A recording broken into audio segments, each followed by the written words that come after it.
Narito ang mga naging aktibidad ni Pangulong Ferdinand R. Marcos Jr. ngayong linggong ito, Lunes, June 2. Pinangunahan ni Pangulong Ferdinand R. Marcos Jr. ang Change of Command Ceremony sa Campo Crame kung saan ay ginanap ang pagpapalit sa bagong liderato ng pambansang pulisa sa katauhan ni PNP Chief General Nicolas Torre.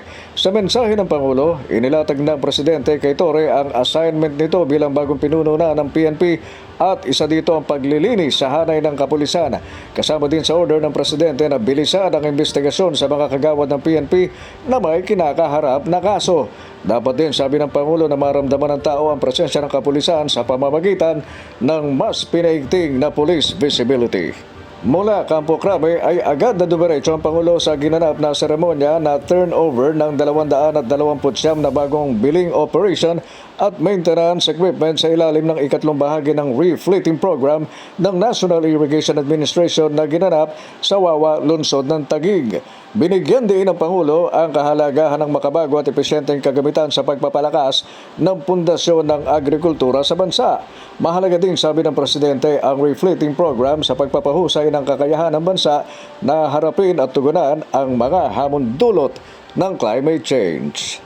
Kasama din sa aktibidad nitong nakaraang araw din ng Lunes ay ang pagkikita ng Pangulo at Her Excellency Kaja Kallas, ang High Representative for Foreign Affairs and High Security Policy at Vice President ng European Union sa Palasyo ng Malacanang. Sa kanilang pagkikita ay nagpahayag ng katuwaan ng Pangulo sa pagkakatatag ng Philippine-EU Security and Defense Dialogue habang binigyan din ito ang kahalagahan ng pagtutulungan sa pagharap sa mga hamon geopolitikal. Martes, June 3, nag-inspeksyon sa mga pinakabagong pasilidad ng Ninoy Aquino International Airport Terminal 3 sa lungsod ng Pasay ang Pangulo. Dito ay ipinakita sa Pangulo ang mga natapos na proyekto ng New NAIA Infrastructure Corporation.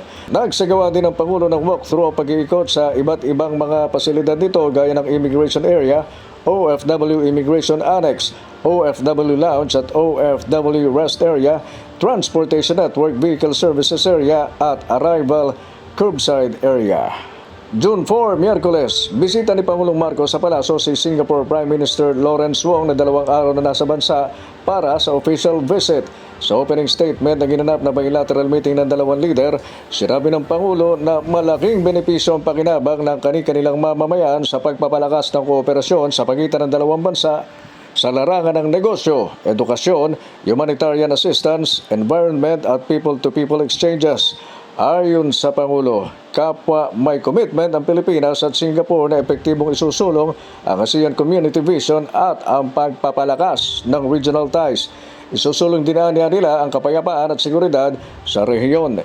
Umaasa ang Pangulo na makakamit at magiging makatotohanan ang mga visyon na ito katuwang ang Singapore. Sa panig naman ni Singapore Prime Minister Wong, sinabi nito na isang karangalan na makabisita sa Pilipinas para matalakay kung papaano pa pagtitibayin at palalakasin ang relasyon ng dalawang bansa. Binigyang pagkilala ni Prime Minister Wong ang dekatingatan ng partnership ng Pilipinas at ng Singapore. At yan ang mga naging aktibidad ni Pangulong Ferdinand R. Marcos Jr. para sa linggong ito. Mula sa Public Affairs Division, Alvin Baltasar para sa Bagong Pilipinas, Radyo Publiko.